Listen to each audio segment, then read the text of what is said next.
Labour leader Keir Starmer woos undecided voters with a vow to safeguard national security. Well, I do remember that some politicians I vote for did not meet their promises, so some politicians I vote for did not meet their promises, so you should be skeptical about what they promised you. And that's also why you shouldn't vote by your ideology. Because if somebody presents themselves as one ideology and then does something completely different, then yeah, like it sucks. British opposition leader Keir Starmer made his first major speech of the UK election campaign Monday, telling undecided voters that they can trust his Labour Party to safeguard the country's economy, borders and security. We shall see. Starmer is the favourite to win the July the 4th election, with polls giving Labour a double-digit lead over governing Conservatives under Prime Minister Rishi Sunak. It's almost 45%, I believe. But many electors remain undecided, and Starmer sought to address a perception that the left-of-centre Labour Party is weaker on defence and security than the centre-right Conservatives. I would argue against that. I mean, the Conservatives weren't even able to solve the boat cases when people just were flooding in the boats. Like, that doesn't really sound much, safe to me. Just because they say they want strong borders doesn't mean they're going to, uphold the end of the deal. The very foundation of any good government is economic security, border security, national security, Starmer said during a speech in the seaside town of Lancing on England's south coast. This is the foundation, the bedrock that our manifesto and our first steps will be built upon. Starmer accused the Conservatives of presiding over desperate chaos.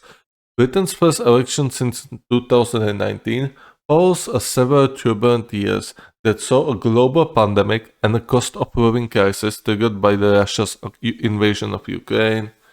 The cost of living has already been skyrocketing back then, so I press X on this. Of course, it has its own influence. However, it triggered by Russia's invasion of Ukraine is incorrect. Like, it was not triggered by the Russia's invasion.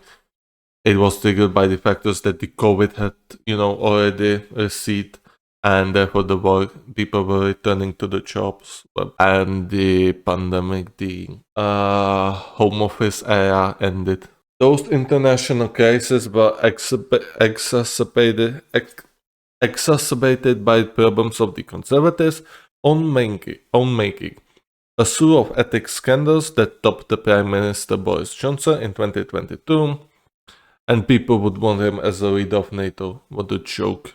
Like, unironically, that is a joke if he becomes the leader, not the leader, but if he becomes the new Jens Stoltenberg, it's going to be a massive joke. And the disastrous economic policies of his successor, Liz Truss, who lasted only 49 days in the office. Sunak had only until December to call an election and took most people, including those in his own party, by surprise when he announced last week that the vote would be held on July 4th. Voters will elect lawmakers to fill all 650 seats in the House of Commons. The leader of the party that can command a Commons majority, either alone or in coalition, will become a Prime Minister. Most likely Labour will have more than enough for a majority, and they will rule solely for at least 5 years. If people will be pleased with the policies, they're probably going to do there for a while. And I wouldn't, and if you're not happy, I would definitely not switch back to the Conservatives, because there won't be many new faces. They will try to show the new faces, but remember, the old snakes will still be there. They will still be profiteering off of you. The Conservatives, who have been in charge for 14 years, are trying to overcome a widespread sense that voters don't want change. Well, obviously they want change, they don't want to be poor. And Sunak's campaign got off a faltering start. His announcement outside 10th Downing Street saw him drenched with rain and drowned by protesters blasting a Labour campaign song. Sunak grabbed a weekend headliners with an announcement that all 18-year-olds in Britain will have to perform a year of mandatory military or civilian national service. if the Conservatives are re-elected. Oh yes, people will be definitely pleased to hear that. The Prime Minister said the program would help to create a shared sense of purpose among our young people and a renewed sense of pride in our country. And I'm gonna tell you exactly how this would work out, since UK is no longer capable to even put out enough soldiers in the first place to fill their army ranks, their navy ranks, and their RAF ranks. It is very likely they wouldn't be able to properly manage all of the recruits. There would be bullying. A lot of people would be emotionally scarred, and this would lead to many many tragedies afterwards, like mass conscription or mandatory service. I'm always against mandatory military service, obviously, unless you're in war. If they want to impose a mandatory service, then you might want to impose that on people who are just unemployed for a long while, so they get at least some sort of money, and they'll get some discipline and training in the process. And as a bonus, they will have an option to educate themselves more in the school they took, if they have any education in the first place, or educate themselves to be doctor, programmer. Well, you cannot educate yourself to be doctor in 1 year. That's unrealistic, but you could get some sort of heads up, and if you're considered good enough, you could get, some social support to finish your studies. That would be one way to handle it. But yeah, I don't think this one will go well with the young people. A year of mandatories if the Conservatives are re-elected. He's literally telling them to vote for Labour at this point. He's delusional if he thinks this will sway the people's opinion towards him. At this point, you could call him a Labour agent. The Prime Minister said the program would help create... Yes, I already read that, sorry about that. No, there's a lot of different people in the UK. No, the differences won't go away at this point. It's pretty much entrenched there.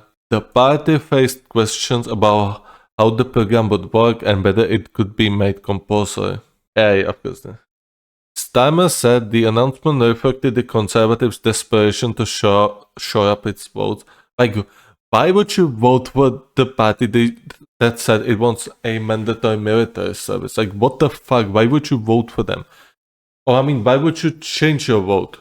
That's a better word. Why would you change your vote to the party? They just said, okay, I don't agree with anything they say. I think they are stupid. I think they're dumb.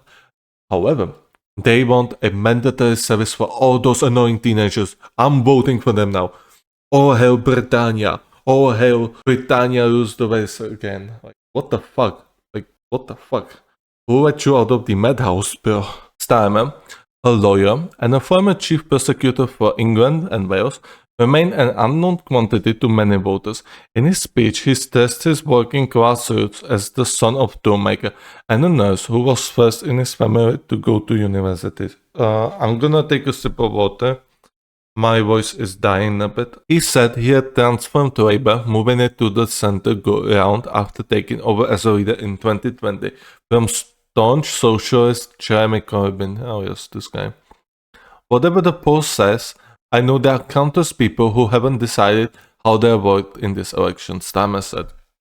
They are fed up with the failure, chaos and division of the Tories, but they still have questions about us. Has Labour changed enough? Do I trust them with my money, our borders, our security? My answer is yes, you can, because I have changed this party permanently, he added. This is my vision, a Britain once more in the service of working people. Country first, party second. There's more to it. No, there are only comments. We'll have to see what changes he actually brings to the table. It's pointless to speculate before the elections actually conclude. I think it's almost a guarantee that Labour will win this election.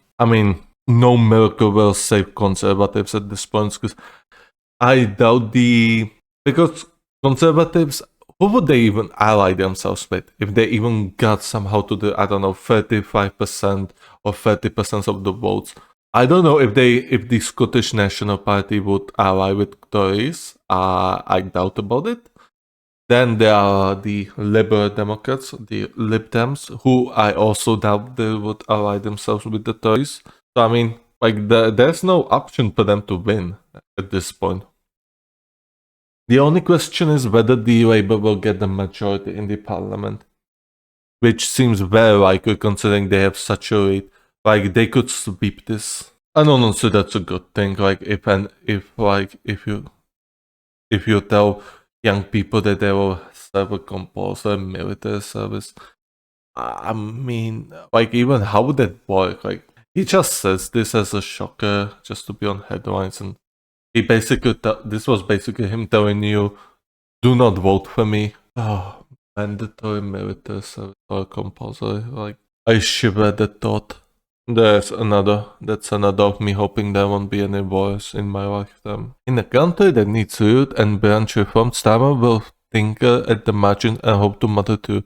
It's the default strategy of the country. Yeah, that's probable. I'm sure the armed forces are chuffed at the prospect of babysitting 30,000 kids who really don't want to be there, indeed, and who will not give up their vapes, weed, hairstyles, and music without a fight. I mean, I think he's overplaying this a bit. The dumbest policy since Brexit also alienates parents. They invest in their kids, so they go to university at 18 and not get shipped off for deep cut style brutalization and abuse. Wait, what? The deaths at deep cut army barracks. Okay. I might read about this one day. The Tories have already broken the economics of the UK universities by banking so many foreign students who subsidize domestic ones that several universities may shut. A number of international ranked courses are already being ended. Now they are taking a year of students away from them. Genius. And after ruining their futures and their free movement with Brexit, they have further alienated next generation voters with forced labor. I'm beginning to think that Tory policy I'm beginning to think that the Tory policy unit is run by Labour activists on the sky. Well, some people were saying that the Tories are basically Labour at this point, that they are Labour light. I don't know what truth there is to it. I don't watch UK policies that close enough, luckily. Otherwise, I would probably get a brain rot. Not that it matters. All the Tory voters I know have switched to reform, as have some Tory MPs. Amusingly, they blame the Tories for not winning at Brexit. That is not getting everything out of the deal to fund a utopian Britain, leaving the 27 nations on the other side of the table on their knees, in tears, broken and skinned. The Tories have destroyed the UK. Starmer could go on holiday for the next 6 weeks and still win. Yes. Yes, very yes. Standing on one leg, blindfold, with the slogan, "We aren't Tories." Yes. I mean, this is very accurate. This is very accurate description of the upcoming elections.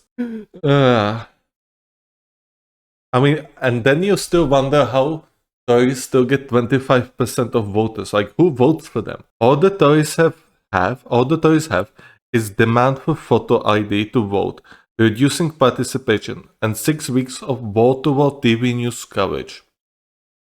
Long before the vote happens, everyone will be absolutely sick hearing about it. Like when they start advertising Christmas in October. By late November, you just want it to be over. Oh, and Putin didn't cause that inflation in the UK. Brexit did, taking sterling down 25%. Nothing does for your economy, and you're reaching quite like a huge decline in your currency. Yes, obviously, Brexit had an influence on the UK, however, not as big as the pandemic, obviously. And after the end of the pandemic, a cost of living had drastically increased. And the good question now is whether it will keep going up or will it stop. There's a good chance that something might break and will be in deep shit. Conscription was ended because it was a failure and did not train and provide a professional fighting source. force, indeed. I mean, it did provide force. However, it's different if you conscript people who actually want to fight and people who don't want to be there. And most Britons, you just don't want to fight. Like, they don't want to fight. And I don't blame them at all. Like, why would you want to fight at this point? Just want sacrifice your life for people, for fucking Instagram politicians, for TikTok politicians, for politicians who do not care about you, for politicians that made your life worse. I can't blame them at all. Well, let's move on. We got 3 more left.